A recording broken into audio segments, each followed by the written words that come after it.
has a decent nuke also. He's not the best in the world, but every little bit helps against Enchantress. And if Morphling wants to go shotgun style now, he's going to be able to do it. One play at all, and to see him like this, he hasn't lost his spark. He's definitely playing a very good Rubik. If we take a look at the CS situation in the mid lane though, Iceberg is dominating the Queen of Pain, and this is pretty much to be expected. It was a intelligence versus intelligence matchup, and obviously not favourable for the Queen of Pain. There was first blood onto the Enchantress though, and as he otherwise would. And now they're bringing over the Oracle. It almost feels like it's a little bit too late.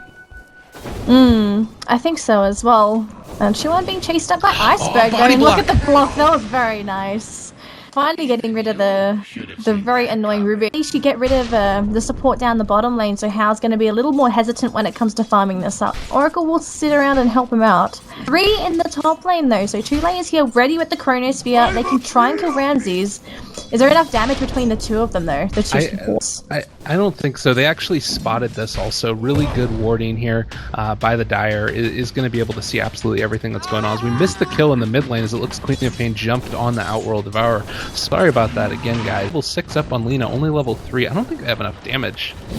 No, they don't. They will try and go for the Chrono attempt though, so can they get the hits in? LSA, they could have saved the LSA to stun him up, but never mind. They do go for the full-on commitment with the Moo and the Sonic Wave.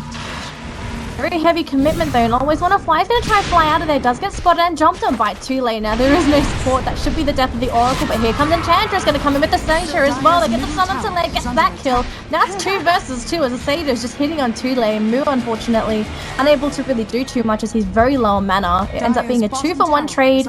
Honestly for Spirit, unfavourable, but at least they got a kill in return, although it's just a support.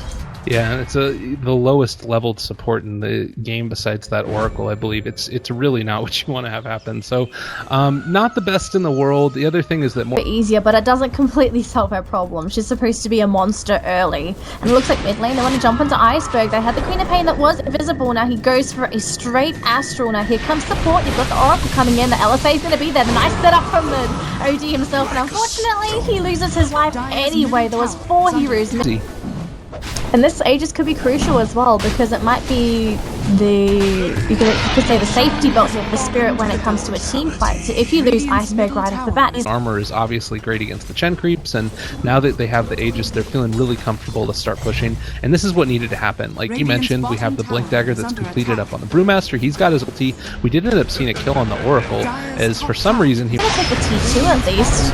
Oh, they actually end up initiating here. They are going to Astral Imprison Rubik as Hao is trying to run away from them. It does look like Chuan is going to end up falling. He was able to lift Ramses and stop him from ulting, but it kind of ends up working. Up, so you have to take over here. No problem. Hao is going to be able to run on in here. He is still looking like he's going to end up going down. The Brew Panda does fall. Earth Guy goes down, so they lose the Brew away from him. They're chasing after Chuan. He does have the Athos up in another 4 seconds. Light Strike rates a second him through, but it does look like finally the Rubik's going to fall.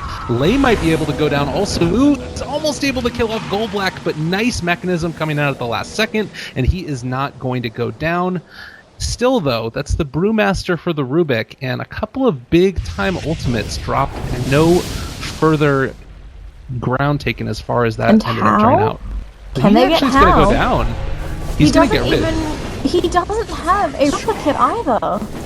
That was rather interesting for Hao to go in. I think that they thought that they were just going to straight back up. Faceless. And now they've caught up here. Oh, gosh. Yeah, and blink forward, a couple more right clicks. He does have another time walk in a couple of seconds, but Sanity's Eclipse is going to come in, drop everything on him, why don't you? They don't get the kill for Faceless, which is really good for Newbee. They don't lose Faceless. He doesn't have Chrono.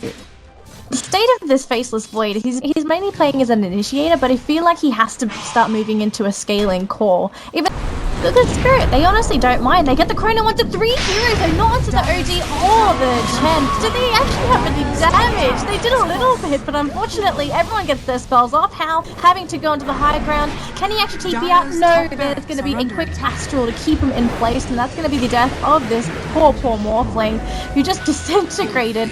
Tornado onto Rubik though, so he's just going to be sitting here for a while thinking, what am I doing with my life? OD, blink forward, clap, dead. Newbee lose 2. They're going to try and push bottom as they take this Aegis, but... Oh, Newbie. They fell into the trap.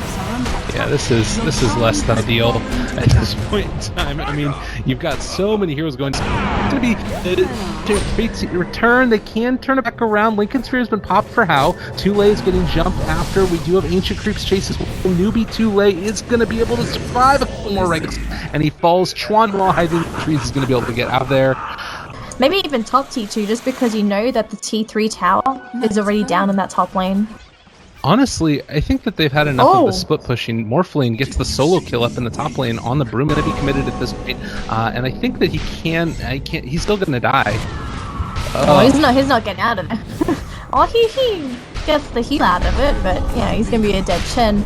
This is the problem with Spirit here. They got a little bit too quiet with their aggression. They sort of left the Morphling, and they could try and go for a kill onto Iceberg, and they just melt him. Now it's just because the Morphling was here. The Chapes can't. It's only a 3-second duration right now, but once he starts healing up, it drops down to a 7-second cooldown, as we are going to see the Courier go down. Also, able to pick that one off, but it have his ulti back up again, as well as BKB. So if they can take this next little push, start making something happen with Roshan, they're going to be in a really good spot. Otherwise, they're going to be in a really big issue. And actually, Ramses goes down in the top lane as he went to try and defend, and now they're going to be forced into a fight without a Brewmaster ulti. Afterlife goes down, and everything crumbling for Team Spirit. Odin Brewmaster ulti to lift the other person up, but it's still a big issue. Worth noting now, Mu also jumps forward, is going to be the cheap stick immediately onto Afterlife. Sonic Wave comes in, Ramses doesn't, splitting. He's going to be able to lift on up Power. Some aren't able to catch him. Oh, Chuan blinking away at them just in the nick of time, as well as the Force Staff, but it does look like he's finally going to fall. As a little bit of an awkward situation. They meet each other for the goal. Creep waves are starting to push out. At some point, he's got to pull the trigger for Team Spirit and go for high ground. I mean, whatever. Screw the rest of it. Ramses pops the BKB. He's going to start on to move, but look at all the damage that comes in from the Morphling. That's going to be 2 quick kills as Morphling takes them both down. What are you going to do against this? Afterlife is doing everything that he can, but not enough damage. Brings on his creeps afterwards. It does look like How is going to be able to take him down as well. Starting to drop low, but meanwhile he ends up going back to the strength form and Replicant way like it doesn't even matter. 2 weeks could be really bad for Newbee if they try and take this engagement and it doesn't go absolutely perfectly.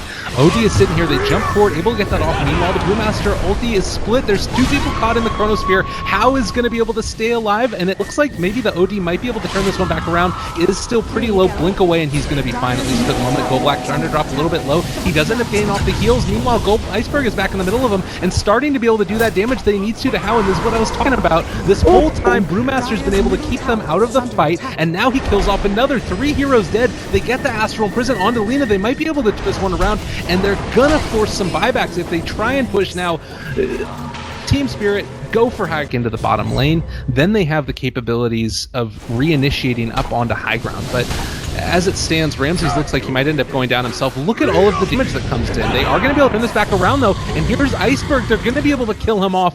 Huge no kill. Buyback. That is in here. Like, if you don't end up getting at least the tier 2 tower here off the back of that pick, then what are you even doing? All right, Ramses is going to get jumped on. A root getting thrown out there. They are able to seal the clap. Meanwhile, throwing over a couple of more of those impetuses. Blink off to the side. They're pushing in the top lane, but it doesn't matter anymore. They're just going to end up starting to take some tower from the tier 4s. They've jumped here and are able to kill off the Queen of Pain now. So Mu is going to be dead for another... You know, at the end of the day, they're doing what they think is best to be able to win this series, and so far it's ended up working out fairly well for them. They're coming back again, and it's hard to out-DPS an OD. They're going to go in for a solo kill bottom lane. Gonna get this Queen of Pain. She's just too tanky. Blinks into the tree line. Yep. Gonna be okay. She does have... They're gonna go catch somebody. Tule dropping a little bit low. They are going to be able to go after How here. The blink forward, they're going to be able to kill him off. They lose the Queen of Pain, but get the bigger kill. And again, no buyback on the Morph. 4 is dropped. Oh gosh, this game is crumbling, literally. Yeah, it's an issue. They do get the sheep stick off on Lei again. Every time they find somebody, they're able to find a kill. Mu is going to jump. They're going to be with it. It's really great play coming up from the Chen, just so that they don't have to leave heroes behind. You just leave the creeps behind and they do the job for you. But here comes high ground. There is going to be a Chronosphere available. They want to try and jump onto Iceberg, but he still has the Aegis. Chrono's only going to catch onto Gold Black. No Sonic Wave's going to be there as well. Tule, sorry, going to survive for a little bit longer. Pops his BKB. Iceberg going to be healed up. He still has the Aegis though, so if he dies, it's not an issue though. They cannot afford to lose that Morphling. He's going to be able to go back to the fountain at least to heal all the way back up. They're losing the T3 though, so is this the opening that they're looking for? Can Spirit take these set of racks as they need their redemption racks, and all of a sudden they jump right in. They're going to get the lead out as well as the Void. Void is dead with no buyback. How's going to come back in? He does have he doesn't have buyback. How? What did you buy? He always buys out. Oh, if the Morphling dies right now, that's going to be it. He bought something. What did he buy? He is going to have his... I don't know what he bought. It doesn't look like he has his butterfly yet, but they're going to jump here. I mean, the Morphling Illusion's still going on to Afterlife. They took the secondary tier 3 tower. I think they might have been able to do it. Jump forward, and that gets secondary Sonic Wave coming in, but they don't have enough damage. They're not going to be able to do it. Iceberg gets turned into an ethereal mode, but he still drops on down. The Sanity's a clip, and now it looks like, at least for the moment, they're going to be able to kill him off, and this might just be GG at this stage in the game. You take a look at the buyback status. Most important point right now, the only person with it is Queen of Pain, and I think that's it. I think that's all she wrote. Team Spirit ended up being a bit, coming back from a 10k net worth lead. That was a very scary game for Spirit. It looked like they were going to lose the game, and the Morphling had hit critical mass, but they found the opening. And Newbee, they made some very big mistakes of just not having buyback on certain heroes. In particular, just not having buyback on the Morphling. If he had buyback during that fight, I'm pretty sure he would have played it differently, and he would have potentially died just to grab kills, but he had to play so defensively, making sure that he wasn't going to die and that he could come back into the fights, but it just wasn't enough. It seemed like they just got ripped to shreds by Spirit as they found that opening and got those initial kills that they were after.